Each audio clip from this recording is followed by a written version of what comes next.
Welcome to Shri Rajiv Gandhi IAS academy. Friends, இந்த வீடியோவில் December 11ஆம் தேதிக்கான கரண்ட் அஃபேர்ஸ் எல்லாமே பார்க்க போகிறோம். சரி, வாங்க பார்க்கலாம். ஃப்ரெண்ட்ஸ், இந்த வீடியோடைய நோட்ஸ் எல்லாமே கீழே பிடிஎஃபாக டிஸ்கிரிப்ஷன் கொடுத்துருக்கோம். அது எல்லாமே கிளிக் பண்ணி டவுன்லோட் பண்ணிச்சிங்க. அப்புறம் நம்ம டெலிகிராம் குரூப் லிங்க்மே கீழே டிஸ்கிரிப்ஷன் கொடுத்துருக்கோம். அதுலேயுமே கிளிக் பண்ணி ஜாயின் பண்ணிங்க. நம்முடைய டெலிகிராம் குரூப்பில் டெய்லியுமே கரண்ட் அஃபேர்ஸ் குவீசஸ் கண்டுபிடி வரும். நீங்களுமே ஜாயின் பண்ணி அட்டன் பண்ணிக்கலாம். ஓகே, சரி வாங்க பார்க்கலாம். ஃபஸ்ட்டு, யாருடைய பிறந்த நாளை தமிழ் இலக்கிய மறுமலர்ச்சி நாளாக தமிழக அரசு அறிவித்தது? இதற்கான ஆன்சர் உவே சாமிநாதன். இப்போ பார்த்தீங்க அப்படின்னா பிப்ரவரி 19ஆம் தேதியை தமிழ் இலக்கிய மறுமலர்ச்சி நாள் அப்படின்ற மாதிரி தமிழக அரசு அறிவிச்சிருக்காங்க. இது எதனால் அப்படின்னா உவே சாமிநாதன் அவருடைய பிறந்த நாள் தான் இது. 1855ஆவது ஆண்டு பிப்ரவரி 19ஆம் தேதி இவர் பிறந்தார். இவர் 1942ஆவது ஆண்டு ஏப்ரல் 28ஆம் தேதி மரணமடைந்தார். இவரை நம்ம தமிழ் தாத்தா அப்படின்னு கூட அழைக்கிறோம். இவர் பார்த்தீங்க அப்படின்னா பண்டைய இலக்கியங்கள் சார்ந்த 3000க்கு மேற்பட்ட ஓலைச்சுவடிகளை கண்டுபிடித்தவர். அவற்றை 90க்கு மேற்பட்ட புத்தகங்களாக பப்ளிஷ் பண்ணியிருக்காரு, பதிப்பித்திருக்காரு. ஓகேவா, புக்காக போட்டிருக்காரு அந்த ஓலைச்சுவடிகளை எல்லாம்.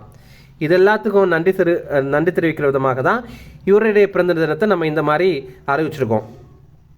அடுத்தது, ஒரே நாடு ஒரே சந்தா திட்டம் எப்போது முதல் நடைமுறைக்கு வரும்? இதற்கான ஆன்சர் ஜனவரி 1, 2025. ஒன் நேஷன் ஒன் சப்ஸ்கிரிப்ஷன் அப்படிங்கிற ஒரு பிளான். இது என்ன அப்படின்னா, இப்போது ஒரே சந்தாலேயே நம்ம இந்தியாவில் இருக்கிற அனைத்து கல்வி நிறுவனங்கள்லையுமே சர்வதேச ஆராய்ச்சி இதழ்களை படிக்க முடியும். அதற்காக தான் இந்த மாதிரி ஒன்று பண்ணுறாங்க. இந்த சந்தா யார் செலுத்துவாங்க அப்படின்னா மத்திய அரசே செலுத்திப்பாங்க. சில நேரங்களில் அந்த கல்வி நிறுவனங்கள் கூட பேசி கொஞ்சம் காசு கல்வி நிறுவனங்களும் கொஞ்சம் காசு பார்த்திங்க அப்படின்னா மத்திய அரசுமே செலுத்தலாம். ஓகேவா, அதை பற்றி இன்னும் எதுவுமே அவங்க சொல்லலை. ஓகே, இப்போது இதில் எந்தெந்த துறைகள் சம்மந்தமான ஆராய்ச்சி இதழ்கள் இருக்கும் அப்படின்னா அறிவியல், தொழில்நுட்பம், பொறியியல், மருத்துவம், கணிதம், மேலாண்மை, சமூக அறிவியல், இந்தந்த துறைகள் சம்மந்தமானது எல்லாமே இருக்கும். இதில் 13,400க்கும் மேற்பட்ட சர்வதேச ஆராய்ச்சி இதழ்கள் மாணவர்களுக்கு கிடைக்கும். இதை செயல்படுத்துகிற அமைப்பு 2 அமைப்புகள் செயல்படுத்துகிறாங்க. ஒன்று பார்த்திங்க அப்படின்னா தகவல் நூலக கூட்டமைப்பு அப்படிங்கிறது, இன்னொன்று பல்கலைக்கழக மானியக்குழு யூஜிசி இருக்குல்ல, யூனிவர்சிட்டி கிராண்ட்ஸ் கமிஷன். இவங்க 2 பேரும் சேர்ந்து தான் இதை செயல்படுத்துகிறாங்க. இந்த 2மே மத்திய அரசு சம்பந்தமான அமைப்பு தான். இது எந்த மாதிரி செயல்படுத்துகிறாங்க அப்படின்னா, முதல் கட்டமாக பார்த்திங்கன்னா அரசு, அப்புறம் அரசு உதவி பெறுற உயர்கல்வி நிறுவனங்கள் இருக்குல்ல, அவங்க அந்த மாணவர்கள் எல்லா ஆராய்ச்சி இதழ்களையும் படிக்கிற மாதிரி ஃபஸ்ட்டு செட் பண்ண போகிறாங்க. 2வது கட்டமாக தனியார் கல்வி நிறுவனங்களில் இருக்கிற மாணவர்கள் இந்த ஆராய்ச்சி இதழ்களை எல்லாம் படிக்கிற மாதிரி அவங்களுக்கு வழிவகை பண்ணுவாங்க. 3வது கட்டமாக பொது நூலகங்கள் இருக்குல்ல, இப்போ கன்னிமாரா நூலகம், அப்புறம் அண்ணா நூற்றாண்டு நூலகம்லாம் இருக்குல்ல, இந்த மாதிரி பொது நூலகங்களையும் இந்த வசதி கிடைக்கிறதுக்கான ஏற்பாடு பண்ணுவாங்க. அடுத்த 3 ஆண்டுகளுக்கு ரூபாய் 6,000 கோடி செலவில் மத்திய அரசு இதை செயல்படுத்த போகிறாங்க. அடுத்தது, எந்த சட்டத்தின் மூலம் மாநிலங்களவை தலைவரை பதவி நீக்கம் செய்ய முடியும்? இதற்கான ஆன்சர் ஆர்டிக்கிள் 67A. ஓகேவா, இதில் பாருங்கள், ராஜ்யசபா இருக்குல்ல, அதோடைய சேர்பர்சன் யார்? நம்ம வைஸ் பிரசிடென்ட் தான் இதோடைய சேர்பர்சன். துணை ஜனாதிபதி தான் அதோடைய சேர்பர்சன். அப்படி பார்க்கும்போது ஜெகதீப் தங்கர் அவர்கள் தான் இப்போ மாநிலங்களவையுடைய தலைவராக இருக்கார். இப்போது அவரை பதவி நீக்கிற வகையில் அவர் மீது நம்பிக்கை இல்லாத தீர்மானம் கொண்டு வரதுக்காக நோட்டீஸை எதிர்கட்சிகள் வழங்கியிருக்காங்க. இது வெறும் நோட்டீஸ் தான், ஆனால் இனிமேல் தான் தீர்மானங்கள் எல்லாம் கொண்டு வரதுக்கான வாய்ப்பு இருக்குது. ஓகேவா, சரி. இப்போது இவர் எதனால் இந்த மாதிரி பண்ணுறாங்க அப்படின்னா, இவர் பாஜகவுக்கு சார்பாக நடந்துக்கிறாரு, காங்கிரஸ் சார்பாக நடந்துக்கல, மற்ற கட்சிகள் சார்பாக அவர் நடந்துக்கல. ஏன்னா மக்களவைக்கு தலைவர் அப்படின்னா அவர் நடுநிலைமையாக இருந்துக்கணும் அப்படின்றது தான் ஒரு கண்டிஷன். ஆனால் அவர் அப்படி கிடையாது, பாஜகவுக்கு சார்பாக தான் நடந்துக்கிறார் அப்படின்ற மாதிரி சில குற்றச்சாட்டுகள் வருது. அதனால்தான் இதில் பார்த்தீங்கன்னா இப்போது அவர் மேலே நம்பிக்கை இல்லாத தீர்மானம் கொண்டு வரணும் அப்படின்ற மாதிரி நோட்டீஸ் மட்டும்தான் வழங்கியிருக்காங்க. ஆனால் இனிமேல் பார்த்தீங்க அப்படின்னா மக்களவை, அப்புறம் மாநிலங்களவை எல்லாம் இருக்குல்ல, அங்கே பெரும்பான்மை உறுப்பினர்களுடைய ஆதரவோட இந்த தீர்மானம் நிறைவேறணும். அப்போ தான் அவரை பதவி விட்டு தூக்குவாங்க. ஆனால் பெரும்பான்மை பாஜக இருக்கிறனால அவங்க மேக்சிமம் இவருக்கு, அதாவது இவரை பதவி நீக்கிறதுக்கான ஓட்டு போட மாட்டாங்க. அந்த மாதிரி தான் இருக்க போகுது. குறைந்தபட்சம் 14 நாட்களுக்கு முன்னாடி இவருக்கு நோட்டீஸ் வழங்கணும். இதற்காக தீர்மானம் கொண்டு வரதுக்கு குறைந்தபட்சம் 50 எம்பிகளாவது ஆதரவு தெரிவிக்கணும். அப்படின்னா தான் அந்த தீர்மானமே கொண்டு வருவாங்க. ஃப்ரெண்ட்ஸ், நம்ம ராஜீவ்காந்தி ஐஏஎஸ் அகாடமியில் TNPSC group 1, group 2, group 4 எக்ஸாமுக்கான classes start பண்ணியிருக்கோம். அதே மாதிரி தமிழ்நாடு போலீஸ் எஸ்ஐ எக்ஸாமுக்கான கிளாஸஸும் ஸ்டார்ட் பண்ணியிருக்கோம். நம்ம இன்ஸ்டியூட்டில் ஆன்லைன் கிளாஸஸும் இருக்குது, அதே மாதிரி ஆஃப்லைன் கிளாஸஸும் இருக்குது, ரெகுலர் பேட்சஸும் இருக்குது, அதே மாதிரி வீக்கெண்ட் பேட்சஸும் இருக்குது. எது உங்களுக்கு கம்ஃபர்டபுளோ நீங்கள் அதில் வந்து ஜாயின் பண்ணிக்கலாம். உங்களுக்கு ஏதாவது சந்தேகம் இருக்குது அப்படின்னா ஸ்க்ரீனில் தெரிய இந்த நம்பருக்கு கால் பண்ணி பேசிக்கலாம். அடுத்தது, எந்த மாவட்டத்தில் டங்ஸ்டன் சுரங்கம் அமைக்க மத்திய அரசு ஒப்புதல் வழங்கியது? இதற்கான ஆன்சர் மதுரை. இப்போ டங்ஸ்டன் இருக்குல்ல, நம்ம வந்து பழைய குண்டு பல்பில் நடுவில் பார்த்திங்க அப்படின்னா டங்ஸ்டன் ஃபிலமெண்ட்டை வந்து சுருட்டி வச்சுருப்பாங்க, அதில் டங்ஸ்டன் யூஸ் பண்ணுறாங்க. அப்புறம் வந்து வெல்டிங்கில் கூட டங்ஸ்டன் வந்து யூஸ் பண்ணுறாங்க. இன்னும் சில இடங்கள் எல்லாமே டங்ஸ்டன் யூஸ் பண்ணுறாங்க. மெயினாக வந்து மெக்கானிக்கல் இன்ஜினியரிங் தொடர்பான கம்பெனிஸ்லாம் இருக்குல்ல, அங்கே வந்து இதை யூஸ் பண்ணுறாங்க. ஓகே, இப்போது மதுரை மாவட்டத்தில் டங்ஸ்டன் சுரங்கம் அமைக்கிறதுக்காக மத்திய அரசு ஹிந்துஸ்தான் சிங் அப்படிங்கிற நிறுவனத்திற்கு ஒப்புதல் வழங்கியிருக்காங்க. எங்கே அமைக்கிறதுக்காக அப்படின்னா மதுரை மாவட்டத்தில் மேலூர் வட்டத்தில் நாயக்கர்பட்டி அப்படிங்கிற கிராமத்தில் அமைக்கிறதுக்காக தான் ஒப்புதல் வழங்கியிருக்காங்க. அதற்கு இப்போது மறுப்பு தெரிவித்து அந்த பகுதி மக்கள் வந்து போராட்டம் நடத்துகிறாங்க. இதே மாதிரி பார்த்திங்க அப்படின்னா டங்ஸ்டன் சுரங்கத்திற்கு மறுப்பு தெரிவித்து தற்போது தமிழக சட்டப்பேரவையிலையும் தீர்மானம் நிறைவேற்றியிருக்காங்க. அடுத்தது, தற்போது காலமான எஸ்.எம். கிருஷ்ணா எந்த மாநிலத்தின் முன்னாள் முதல்வர்? இதற்கான ஆன்சர் கர்நாடகா. இப்போது கர்நாடகாவுடைய பழைய சிஎம், முன்னாடி உள்ள சிஎம்மான எஸ்.எம். கிருஷ்ணா அப்படிங்கிறவர் மரணம் அடைந்துட்டார். இவர் 1999 2004 ஆண்டு வரைக்கும் முதல்வராக பதவி வகித்திருக்காரு. இது மட்டும் இல்லாமல் மத்திய அமைச்சராகவும் மகாராஷ்டிரா மாநிலத்துடைய ஆளுநராகவும் பொறுப்பு வகித்திருக்காரு. நம்ம இந்தியாவுடைய தொழில்நுட்ப தலைநகரமாக இப்போ பெங்களூரு நகரம் வந்து விளங்குது. அந்த பெங்களூர் நகரத்தை அந்த மாதிரி உருவாக்குறதுக்காக முக்கிய பங்காற்றியவர் இவர். நிறைய பேர் பங்காற்றியிருக்காங்க, அதில் ஒருத்தர் இவர். நம்ம நாட்டுடைய 2வது உயரிய விருதான பத்ம விபூஷன் விருதை 2023 ஆண்டு இவருக்கு வந்து வழங்கியிருக்காங்க. அடுத்தது, எல்ஐசி பீமா சகி திட்டத்தை பிரதமர் மோடி எங்கு தொடங்கி வைத்தார்?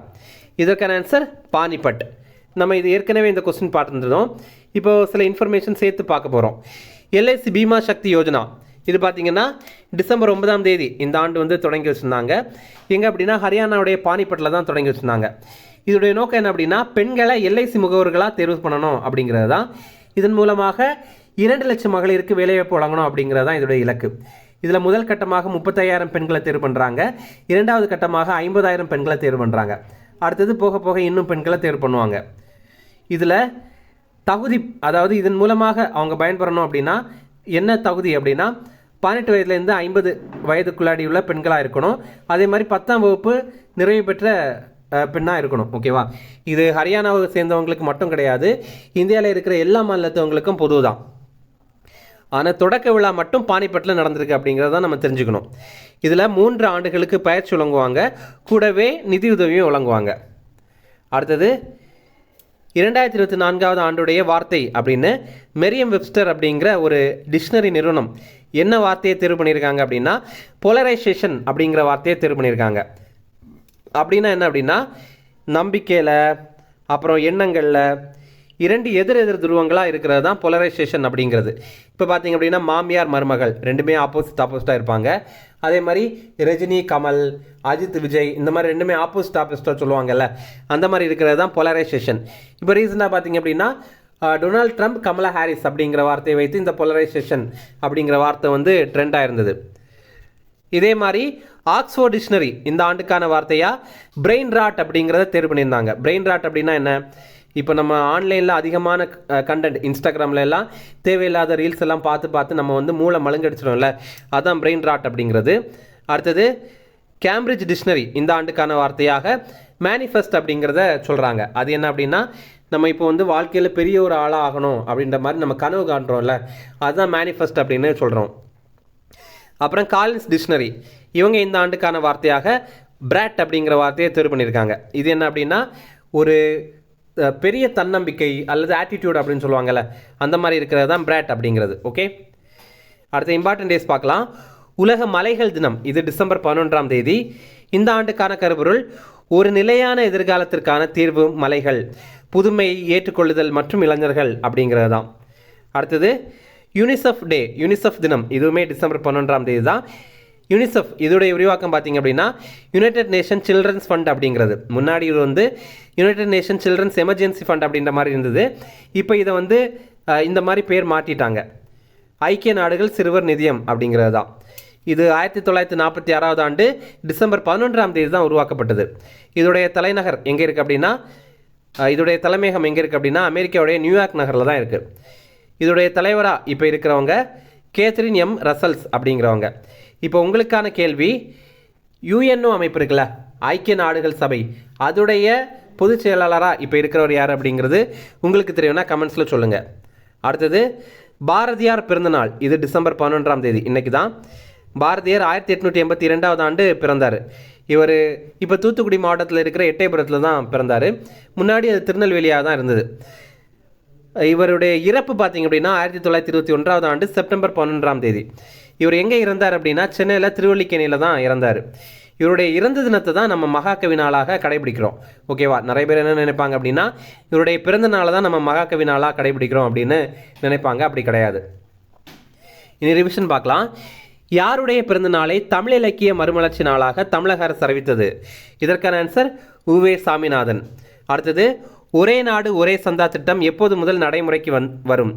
இதற்கான ஆன்சர் ஜனவரி 1, 2025. அடுத்தது எந்த சட்டத்தின் மூலம் மாநிலங்களவை தலைவரை பதவி நீக்கம் செய்ய முடியும்? இதற்கான ஆன்சர் ஆர்டிக்கிள் 67A. அடுத்தது எந்த மாவட்டத்தில் டங்ஸ்டன் சுரங்கம் அமைக்க மத்திய அரசு ஒப்புதல் வழங்கியது? இதற்கான ஆன்சர் மதுரை. அடுத்தது தற்போது காலமான SM கிருஷ்ணா எந்த மாநிலத்தின் முன்னாள் முதல்வர்? இதற்கான ஆன்சர் கர்நாடகா. அடுத்தது LIC பீமா சகி திட்டத்தை பிரதமர் மோடி எங்கு தொடங்கி வைத்தார்? இதற்கான ஆன்சர் பானிபட். அவ்வளோதான் ஃப்ரெண்ட்ஸ். இந்த வீடியோ பிடிச்சிருந்தா கண்டிப்பாக லைக் பண்ணுங்கள். நம்மளுடைய சேனலுக்கு சப்ஸ்கிரைப் பண்ணி வச்சுங்க. உங்களுடைய நண்பர்களுக்குமே ஷேர் பண்ணுங்கள். கண்டிப்பாக இது அவங்களுக்கும் நல்லதாக இருக்கும். Okay, thank you. Chennai Shri Rajiv Gandhi IAS அகாடமியில் UPSC, TNPSC Group 1, Group 2 மற்றும் TNPSC civil judge, APP exam உட்பட police sub inspector, field surveyor, land draftsman ஆகிய பணிகளுக்கான சிறப்பு கோச்சிங்ல ஜாயின் பண்ணுங்க. 100% பாஸ் பண்ணுங்க, அரசு அதிகாரி ஆயிடுங்க.